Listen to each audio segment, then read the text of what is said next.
So what are some types of complaints and issues that we see? Let's talk about some of the stories of residents. And these are stories that we've highlighted in our annual report here in California. Here's one story about Mildred. Mildred had lived in a nursing home for 6 months following the death of her husband, who had been her caregiver. Mildred's daughter oversaw her money and was supposed to pay for her care at the nursing home. Unfortunately, her daughter spent the money on herself and did not pay Mildred's nursing home bill. Facility staff contacted the long-term care ombudsman program for help because they did not want to evict Mildred. The ombudsman program worked with law enforcement to stop Mildred's daughter from using her money.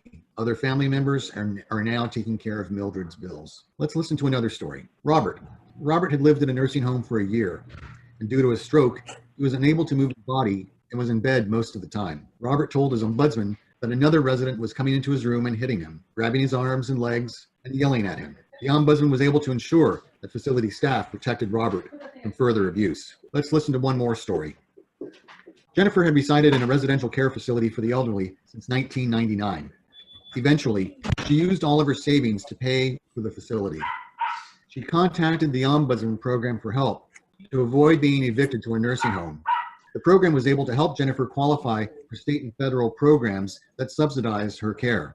In addition, the Ombudsman program helped the facility understand licensing regulations that prevent evictions in some cases. As you can see, the Ombudsman program has an important role in protecting residents' rights. We stand with residents, their families, and friends, and help them understand and exercise rights guaranteed by federal and state laws and regulations. When you move into a long-term care facility, you don't give up any of your rights. Residents have the right to be treated with dignity and respect, to be free from chemical and physical restraints, to manage their own finances, to voice grievances without fear of retaliation, to associate and communicate privately with any person of their choice, to send and receive personal mail, to have personal and medical records kept confidential, to apply for state and federal assistance without discrimination, to be fully informed of available services and any charges for those services prior to admission, and to be given adequate advance notice of plans. Thank you. I appreciate all of you out there who are Ombudsman representatives, the 35 Ombudsman program coordinators who lead our local entities,